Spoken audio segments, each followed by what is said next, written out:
चलते हैं श्रीमद् भागवत महापुराण, जो भगवान श्री कृष्ण का वाङ्मय स्वरूप है।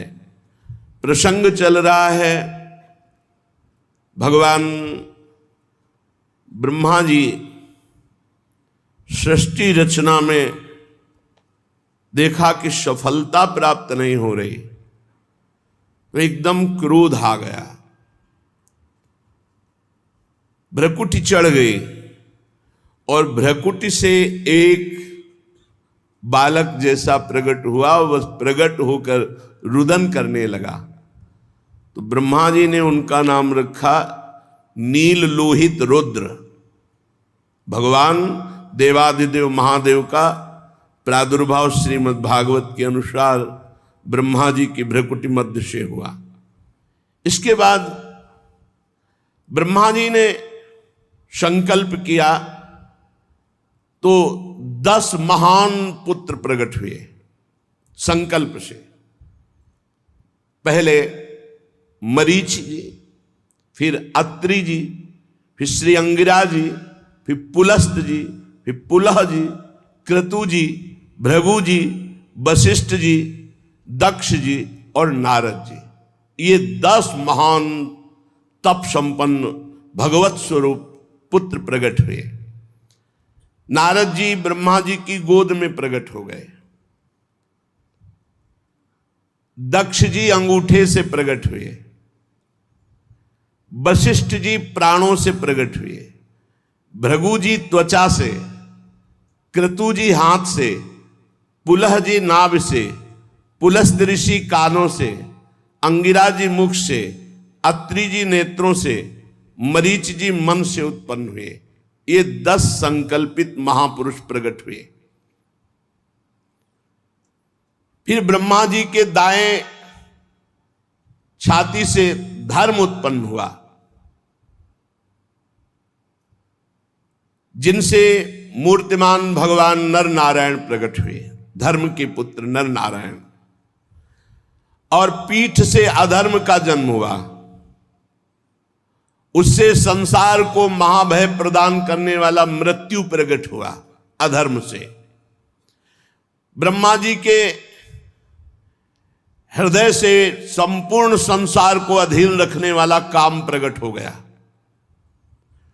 भाव से क्रोध, नीचे के ओठ से लोभ, मुख से वाणी की अधिष्ठात्री देवी सरस्वती जी, और जनेन्द्री से समुद्र का प्रादुर्भाव हुआ,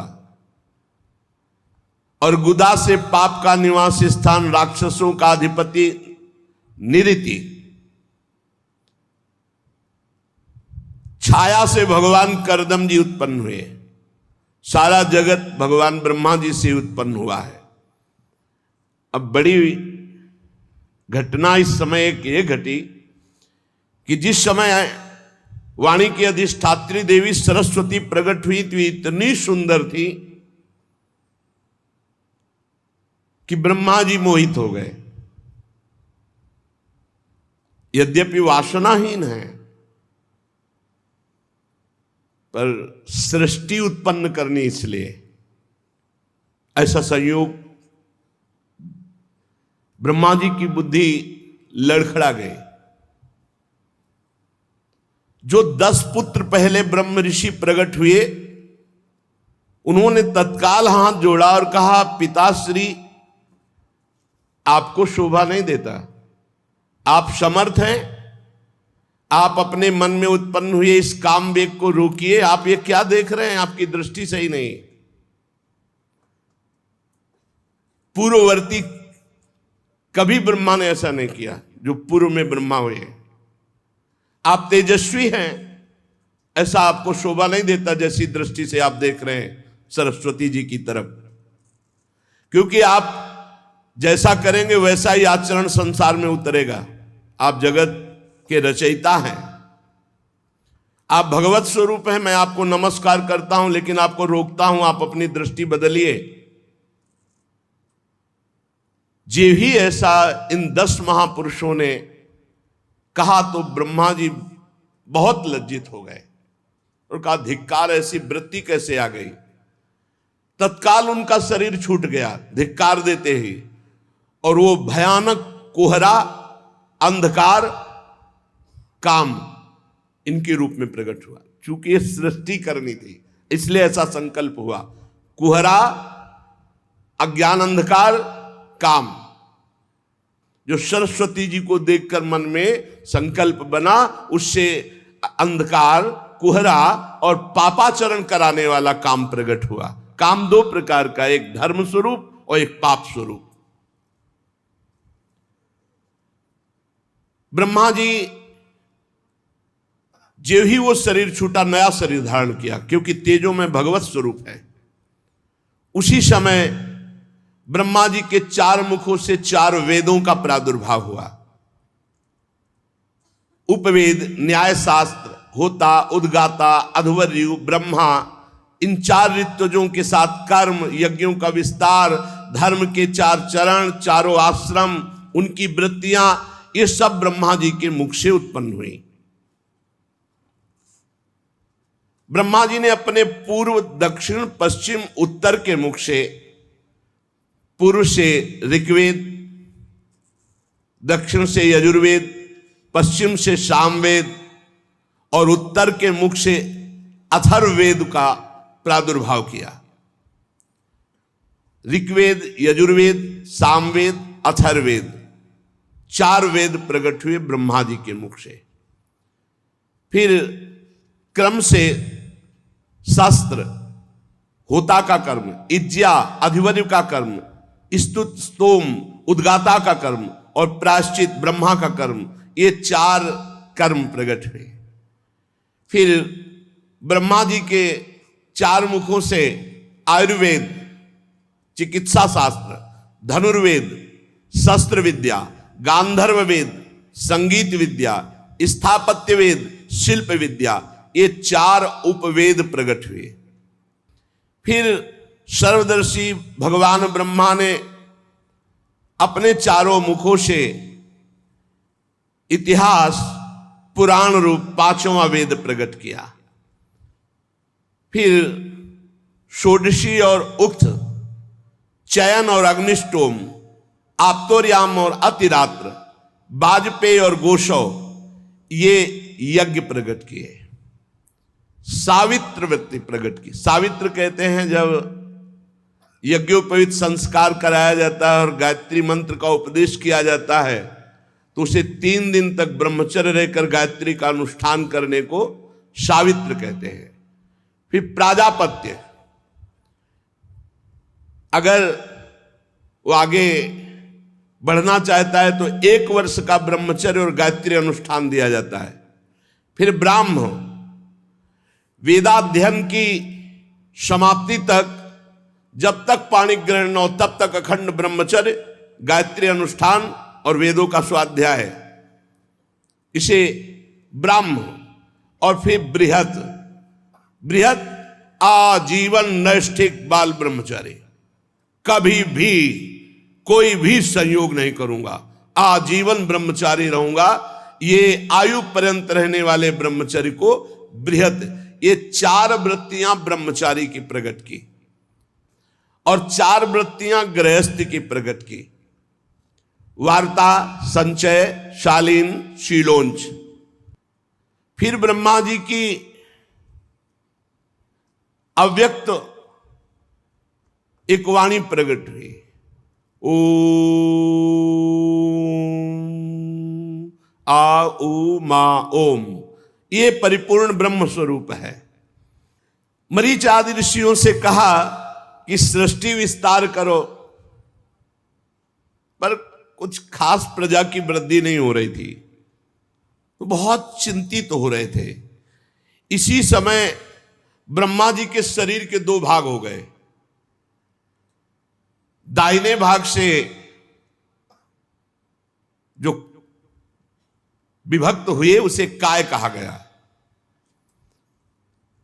जो दाहिना भाग था वो महाराज मनु और जो बायां भाग था वो महारानी शतरूपा। यहीं से मैथुन धर्म से सृष्टि बढ़ी। महाराज स्वयंभू मनु शतरूपा से 5 संतानें उत्पन्न की, 2 पुत्र 3 कन्या। 2 पुत्र महाराज प्रिव्रत उत्तानपाद, 3 कन्याएं आकुति, देहूति, प्रसूति। इन्हीं से पूरा संसार सब भरा है। श्री सुखदेव जी कहते हैं, महाराज परीक्षित, मुनिवर मैत्री जी के मुख से परम पुण्यमयी कथा सुनकर श्री विदुर जी ने पूछा कि फिर क्या हुआ जब मन शतरूपा जी प्रकट हुए। विदुर जी ने कहा, स्वयंभू ब्रह्मा जी के प्रिय पुत्र महाराज मनु ने अपनी प्रिय पत्नी शतरूपा को प्राप्त करके ब्रह्मा जी की आज्ञा हुई, सृष्टि बढ़ाओ। उन्होंने विचार किया कि सृष्टि जल में तो बढ़ेगी नहीं, यहां तो सब जल ही जल है, सृष्टि कैसे बढ़ेगी। ब्रह्मा जी से कहा, हे जन्मदाता, आपकी आज्ञा हुई सृष्टि बढ़ाऊं, पर सृष्टि के रुकने की व्यवस्था और जीविका की व्यवस्था के लिए तो केवल जल ही जल है, इसमें सृष्टि कैसे होगी। मैथुन धर्म से सृष्टि कैसे टिकेगी। नमस्कार है आपको, आप कोई उपाय कीजिए, तब आप हम आपकी आज्ञा का पालन करें। ब्रह्मा जी ने कहा, तुम दोनों का परम कल्याण हो, मैं बहुत प्रसन्न हूं, क्योंकि जो पुत्र अपने पिता से कहता है कि मैं आपकी आज्ञा का पालन करूंगा, इससे बड़ी पितृ भक्ति और कोई नहीं हो सकती, जो अपनी पिता की आज्ञा का पालन करता है। अगर पृथ्वी नहीं आई तो मनुष्य शतरूपा जी की संतान कैसे पलेगी, कैसे जीविका चलेगी, कैसे आगे सृष्टि चलेगी। ब्रह्मा जी बहुत चिंतित हो गए और भगवान का चिंतन करने लगे। जेवी भगवान का चिंतन किया तो ब्रह्मा जी के नासा छिद्र से एक छोटा सा जीव निकला। देखते देखते वाराह शिशु हो गया, और बड़े आश्चर्य की बात कि देखते देखते आकाश तक ऐसे पर्वताकार वाराह, भारी घुरघुराहट, भगवान का वाराह अवतार। तो जो 10 मरीच आदि महापुरुष जन थे, उन्होंने, और 4 जो सनक सनंदन सनातन सनत कुमार जी थे, वो स्वयंभू मनु शतरूपा ब्रह्मा जी, अभी इतनी ही प्रगट में सृष्टि है, सब ने हाथ जोड़ करके भगवान वाराह की तरफ सर झुकाकर नमस्कार किया और विचार करने लगे कि ऐसा तेजोमय श्याम वर्ण वाराह, ये कौन दिव्य हो सकता है। अभी निकला तो छोटा, फिर पोरुए के बराबर, फिर एक वाराह शिशु, और फिर ये पर्वताकार, आदि अंत ही नहीं दिखाई दे रहा, इतना विशाल स्वरूप। अभी ये सोच ही रहे थे कि भारी गर्जना करके अपने पंजे से जल को, सर्वशक्तिमान भगवान की गर्जना से समस्त दिशाएं गूंज उठी। भगवान ब्रह्मा जी समझ गए कि अभी जिनका चिंतन किया था कि पृथ्वी कैसे आएगी, तो हमें लगता है हमारे भगवान ने अवतार धारण किया, वाराह अवतार। घुरघुराते तो ऐसा लगता था कि वज्रपात हो रहा, इतनी जोर की गड़गड़ाहट भीषण, और जब पंजे मारते तो ऐसा मानो ज्वार भाटा आ रहा है समुद्र में, विशाल काय वाराह रूप। समुद्र मानो पुकारने लगा, हे यज्ञेश्वर मेरी रक्षा करो प्रभु, मैं आपका ये प्रहार नहीं सह सकता। यज्ञ मूर्ति भगवान अपने पैरे खुनों से जल को चीरते हुए जलराश के उस पार पहुंचे, फिर रसातल पहुंचे। वहां देखा पृथ्वी विराजमान है, जल में डूबी हुई प्रलयंकार, जब प्रलय हुआ था उस समय के जल से डूबी हुई पृथ्वी वही थी रसातल में। भगवान ने अपनी दाढ़ों पर संपूर्ण पृथ्वी को उठाया और ऊपर की तरफ जल चीरते हुए आए। बड़ी शोभा हो रही थी, लेकिन बड़ा विघ्न हो गया। जब प्रभु पृथ्वी को लेकर के ऊपर की तरफ आ रहे थे तो महापराक्रमी हिरणाक्ष ये जल के भीतर ही भगवान पर गदा से प्रहार कर दिया, और ये प्रकट होते ही अपने वीर योद्धा को खोज रहे थे। कोई वीर योद्धा मिले जो मेरी भुजाओं की खुजलाहट मिटाए। हिरणाक्ष, आगे प्रसंग आएगा कि बीच में कहां से आ गया हिरणाक्ष।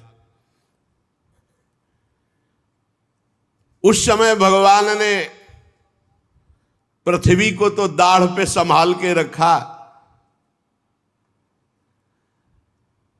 और लीला से ही थोड़ी देर युद्ध की लीला करते हुए, जैसे मतवाला जो सिंह है वो गजराज के बच्चे को मार डाले, उल्टा थप्पड़ मारा था हिरणाक्ष के, उल्टा ऐसे थप्पड़, मगर उतने में ही प्राण पखेरु महाबलशाली।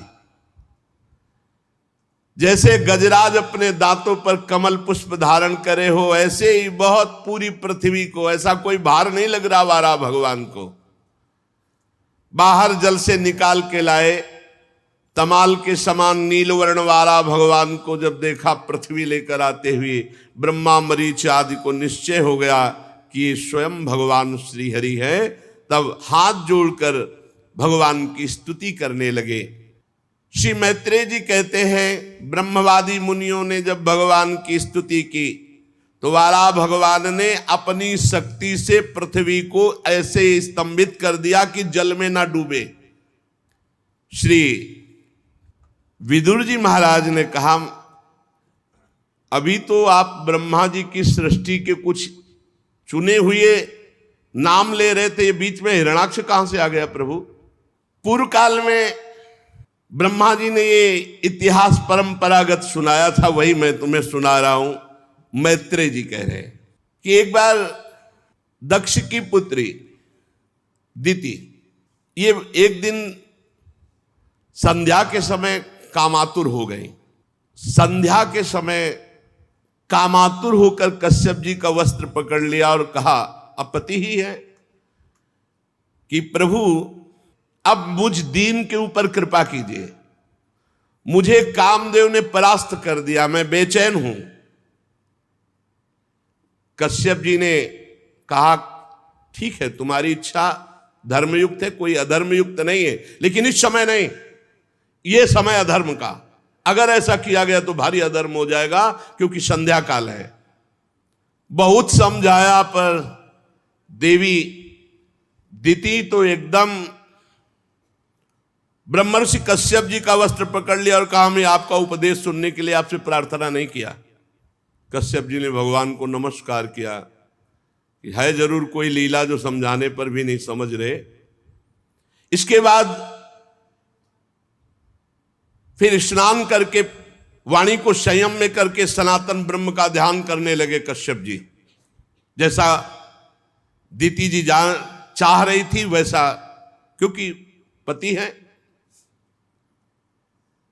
अब इसके बाद दिति जी को बहुत भय लगा कि इस समय मैंने भारी अपराध कर दिया। जब स्नान करके अपने नित्य कर्म में कश्यप जी तो आकर चरणों में सर नवाया और कहने लगी, ब्रह्मर्षि, इस नीच काम के लिए मैंने आपको प्रेरित किया, भारी अपराध बन गया, क्षमा कर दीजिए। चुप रहे। संध्या वंदन जप अनुष्ठान पूरा करने के बाद कश्यप जी ने कहा, बहुत समझाने पर भी तुम्हारा चित्त काम वासना से मलिन था, इसलिए तुमने हमारी बात नहीं मानी और हमें भी अवहेलना करने के लिए ऐसे कार्य पर मजबूर किया। इसलिए अमंगलमयी देवी, तुम्हारी कोख से विश्व का अमंगल करने वाले पुत्र पैदा होंगे। कांप गई, उनकी तो संभावना ही नहीं थी ऐसी। दिति जी कांप गई, पैर पकड़ लिया, प्रभु कृपा करो, ऐसे पुत्र नहीं होने चाहिए। तो उनका ऐसा अत्याचार देखकर जगदीश्वर भगवान श्री हरि स्वयं अवतार लेंगे और उनका वध करेंगे। तब दिति ने मुस्कुरा दिया, फिर तो ठीक है, फिर तो ठीक है। यदि भगवान के द्वारा हमारे पुत्रों का उद्धार होगा फिर तो ठीक है, फिर तो जैसे हो। मैं एक वरदान देता हूं, तुम्हारे एक पुत्र के 4 पुत्रों में एक ऐसा पुत्र होगा पूरा विश्व नमन करेगा। हिरण्यकश्यप पुत्र प्रहलाद, एक ऐसा पुत्र होगा विश्व नमन करेगा। पर दिति ने जब सुन रखा था कि मेरे पुत्र बड़े दुष्ट स्वभाव के होंगे, तो उन्होंने विचार किया कि पहले तो गर्भ के बाहर ही नहीं आने देंगे हम। 100 वर्ष तक गर्भस्थ शिशु को रोक रखा, प्रसव ही नहीं होने दिया 100 वर्ष तक। अब क्या हुआ, वो कोई साधारण तो थे नहीं, तो 100 वर्ष गर्भ में रहने के कारण उनका इतना तेज बढ़ गया कि सूर्य तेजहीन हो गए, इंद्रादि लोकपालों की शक्ति क्षीण हो गई। सब ब्रह्मा जी के पास गए, बोले सूर्य में प्रकाश करने का तेज नहीं रहेगा, हम में त्रिभुवन का शासन करने का तेज नहीं रहेगा, ये क्या हो रहा है। ब्रह्मा जी ने कहा, देवताओं, तुम्हारे पूर्वज मेरे मानस पुत्र सनक सनंदन सनातन सनत कुमार आसक्ति त्याग कर समस्त लोकों में आकाश मार्ग से विचरा करते हैं। ये कोई साधारण बात नहीं है जो तुम सबकी बुद्धि, सबका बल, सबका तेज हरण हो गया है। ये भगवान के पार्षद दिति के गर्भ में, तो दिति ने अपने गर्भ को रोक लिया कि अनिष्टकारी पुत्रों को जन्म नहीं होने देंगी, तो उनके तेज से सबका तेज नष्ट हो रहा है। तो आखिरकार कश्यप जी के वीर से जो गर्भस्थ हैं वो हैं कौन।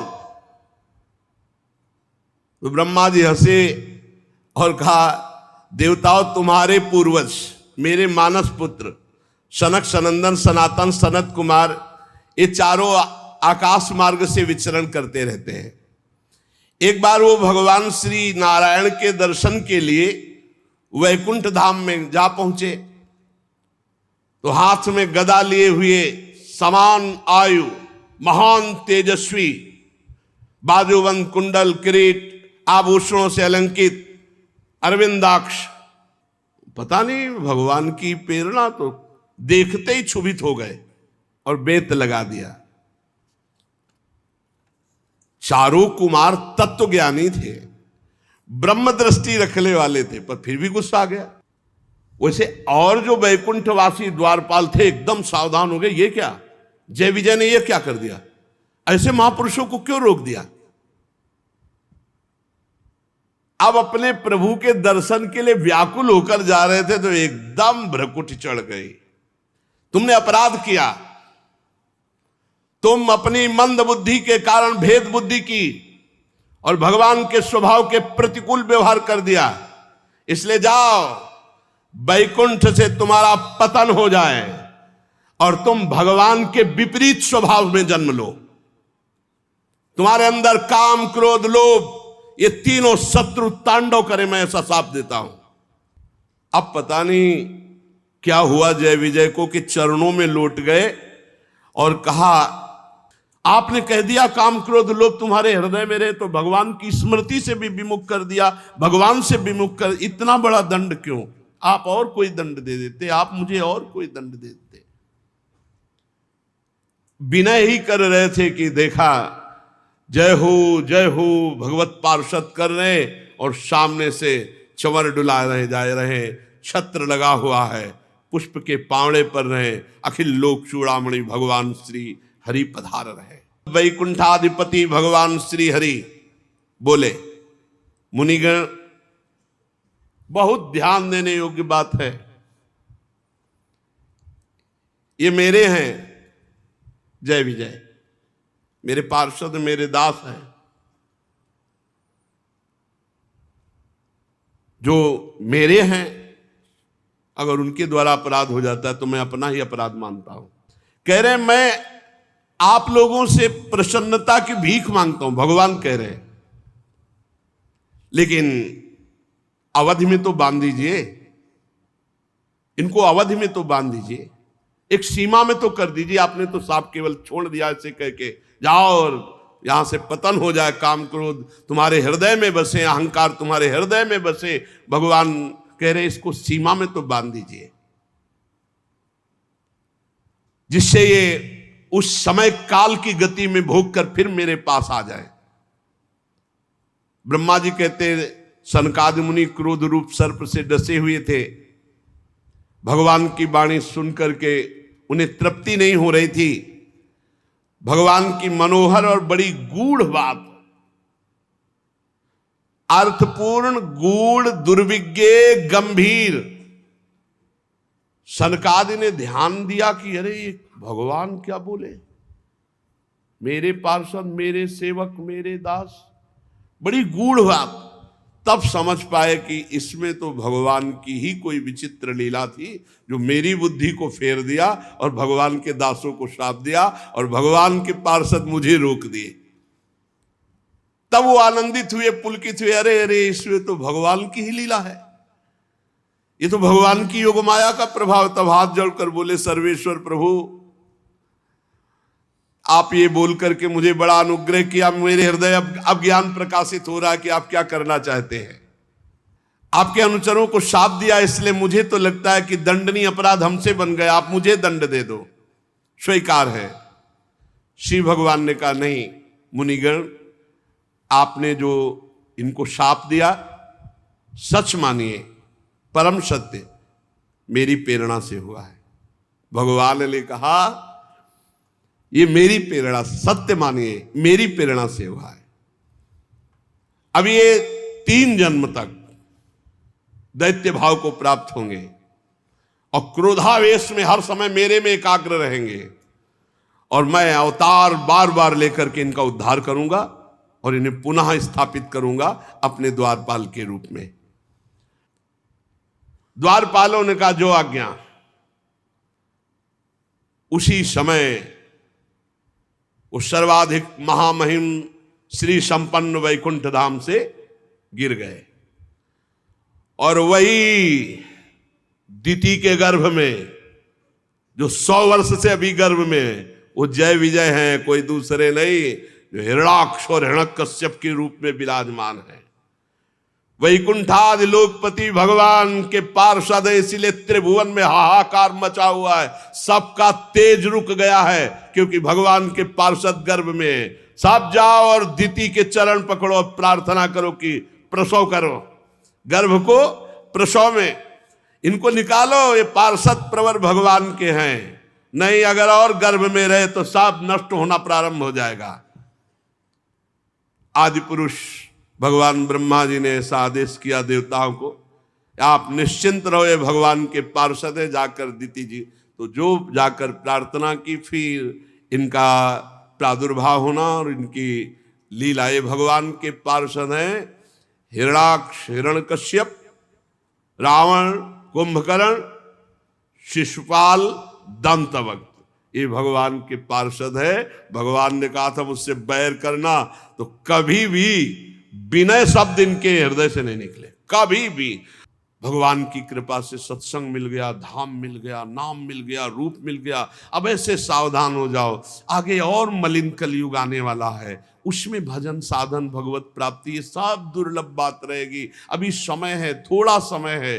पीछे जब प्रारंभ हुआ था तो समय, वो जैसे कोई नाटक या फिल्म हो तो उसका पहला वो ट्रेलर, तो कलयुग जब प्रारंभ हुआ था तो उसका ट्रेलर था, पूरी फिल्म तो अभी बाकी है। अभी तो 5000 वर्ष के कुछ हुए, 4,32,000 वर्ष है। कहीं स्वाहा स्वधा राम कृष्ण हरि धर्म का नाम नहीं रह जाएगा, आगे जैसे जैसे बढ़ेगा। इसलिए इसी जन्म में भगवत प्राप्ति कर लो, पता नहीं आगे। जैसा हमने 40-45 वर्ष पीछे साधन शैली देखी, वैसी अब नहीं रह गई। आगे आप देख लेना, अब मोबाइल शैली रह गई है, आगे जो शैली आएगी वो और कुछ शैली होगी। जो संतों में पीछे भजन की वृत्तियां देखी, वो होंगे संत जन, अब बहुत कम दिखाई देते हैं। अब जो आगे समय आएगा तो और कम संत जो शुद्ध भगवत प्राप्ति का मार्ग, ऐसा हम नहीं कहते कि अभी, लेकिन ऐसा होगा कि फिर आगे सतमार्ग लुप्त हो जाएगा। सदग्रंथों के अनुसार साधना करके सिद्ध हुए महापुरुषों का मिलना बहुत कठिन हो जाएगा, तो भगवत मार्ग बड़ा कठिन हो जाएगा। इसलिए इसी जन्म में अंतिम जन्म बना दो कि अब हमारा जन्म मरण कलयुग में ना हो, खूब नाम जप करते हुए हम भगवान को प्राप्त हो।